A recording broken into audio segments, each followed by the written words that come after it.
Warning, this video contains major spoilers for Godzilla vs. Kong. If you haven't seen the movie yet, please click off the video, go watch the movie, and then come back.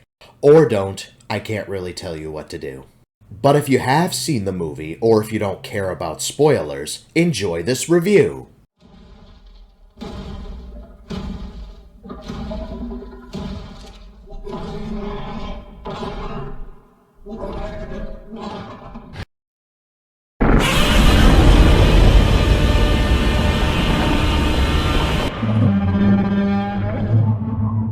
So I just got back from watching Godzilla vs. Kong, and wow, there is a lot to talk about. When I went into the theater, I wasn't expecting much. I was just expecting a fight between, Godzilla and Kong, and then I was kind of expecting Kong to win because the trailer wasn't looking too good for Godzilla, and, just my boy Godzilla, it's just, I don't know. And then Mechagodzilla would appear at some point, but I don't know. But the film really surprised me. Okay, so where do I start? First of all, the fighting scenes were very epic. They were the highlight of the movie. They were a huge improvement compared to the previous films that Legendary made. Like, one of the major problems I had with Godzilla and Godzilla King of the Monsters was that the lighting was just awful. It was just too dark. You couldn't really see anything. And most of the fights took place at night, so that was one major issue I had with the Godzilla films. I mean, Kong did better at that. They made Kong fight in the daytime, and the most epic part of that movie was when he fought the Skullcrawler. But yeah, that was pretty epic. But yeah, in my opinion, Godzilla vs. Kong is not only the best of the Legendary films, but it's also the best film I've ever seen in a while. First off, you can actually see the fights this time around. In the previous films you couldn't, but this time you can. So for the human characters, they were what I would expect from a monster movie, Some of them are idiots, some of them are tech geeks, and, just annoying little brats, and, I mean, there were some good characters, such as, Millie Bobby Brown and Kyle Chandler returning as Mark and Madison Russell, and the little girl that knew sign language and could talk to Kong, that was pretty cool, too. She was a good character as well. And other than that was about it. All the other characters were just pointless, I guess. Other than, I guess, the main villain. But even then, the villain of the film didn't really do much. So, yeah. So, that's my thoughts on the humans of this film.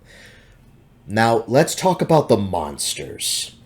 First, we'll talk about Godzilla and Kong. The two battles that they had were epic. The second one was more epic, but the first one, wow.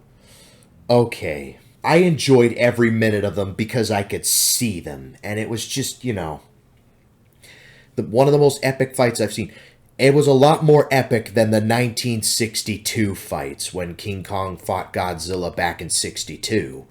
So, yeah, that's a huge improvement. So Kong was supposed to be this hero monster, basically, that goes off on an adventure to defeat Godzilla because they think Godzilla went evil and now he's destroying the city. And Godzilla's still his unpredictable self, so. And then you've got the villain of the movie, Mechagodzilla. Wow, okay. Where do I even begin with this guy? Mechagodzilla was just amazing in this movie. Like, he was so cool. I mean, he reminded me of the Mechagodzilla from the 90s era, the Heisei era. And, like, with the gadgets and the missiles and... Mechagodzilla was just one evil dude. Like, you don't want to mess with him. One of my favorite scenes was the climax when Godzilla fought Mechagodzilla. And Mechagodzilla was just absolutely wrecking Godzilla. And I was like, oh my god, wow. This is probably one of the strongest Mechagodzillas I have ever seen. Even stronger than the 90s Mechagodzilla or the Kiru, the 2000s Mechagodzilla. It was just amazing. And he even sounded like Godzilla with the roars, like a high-pitched cyber version of Godzilla. And I found it really surprising that he was actually being controlled by the King Ghidorah skull. Like one of the heads from King Ghidorah. But yeah, Godzilla was getting absolutely wrecked when Mechagodzilla showed up. But it wasn't until Kong saved the day. It was ultimately Kong that ended up defeating him. And the two banding together to fight Mechagodzilla. I haven't felt this excited about a team-up since Rexy and Blue fought the Indominus Rex in Jurassic World. I really enjoyed this movie. You know, it's just... I could go on for hours. And now let's talk about the other monsters that were in it, aside from Godzilla, Kong, and Mechagodzilla. First, we have the Skull Crawlers. Now, there was this one Skull Crawler that went to fight Mechagodzilla, and oh my god. Well, it was attacking Madison and the two other guys, but as it was about to kill them, that's when Mechagodzilla just, oh my god, Mechagodzilla kind of pulled it, like with its arms, it just stretched out this skull crawler. And then it literally, with its laser beam, it sawed the skull crawler in half. And I'm like, god damn! That was pretty epic. I know, I say epic a lot, but can you really blame me? This was a really good movie. Wow. One of the best legendary films I've ever seen. It's just, you outdid yourself, Legendary. You really outdid yourself. But yeah, those are my thoughts on that.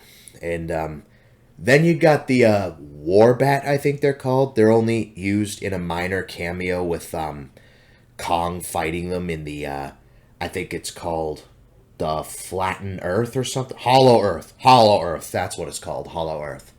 And wow, okay, their designs look pretty scary, to be honest with you. All they are just flying snakes. That's all they are. Like, wow.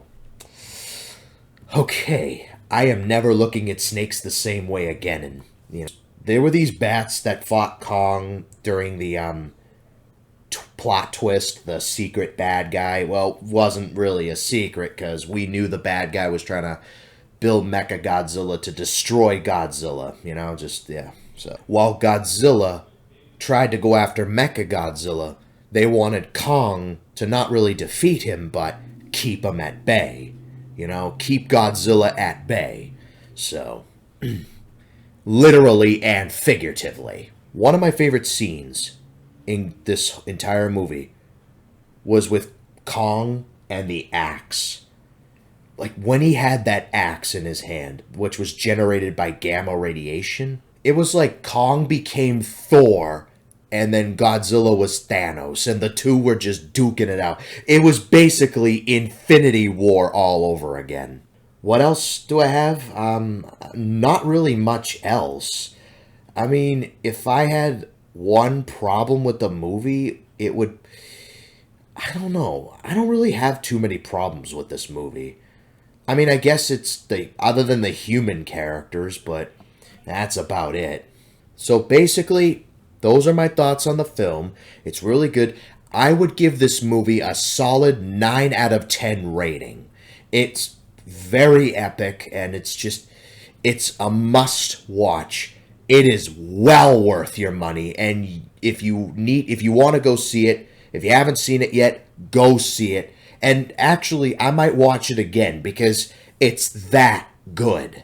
Go watch it. It's a must-see. I highly recommend this movie. If you want a monster movie that has a lot of action and very little human characters, then this is the movie for you. Those are my thoughts on this movie, and that is going to have to wrap up the video. If you enjoyed it, be sure to leave a like, subscribe for more, And if you've watched the movie, let me know what you thought of the movie in the comment section down below. And keep it spoiler free because the video's already spoiler enough as it is. And until next time, I will see you in the next video. So long, folks.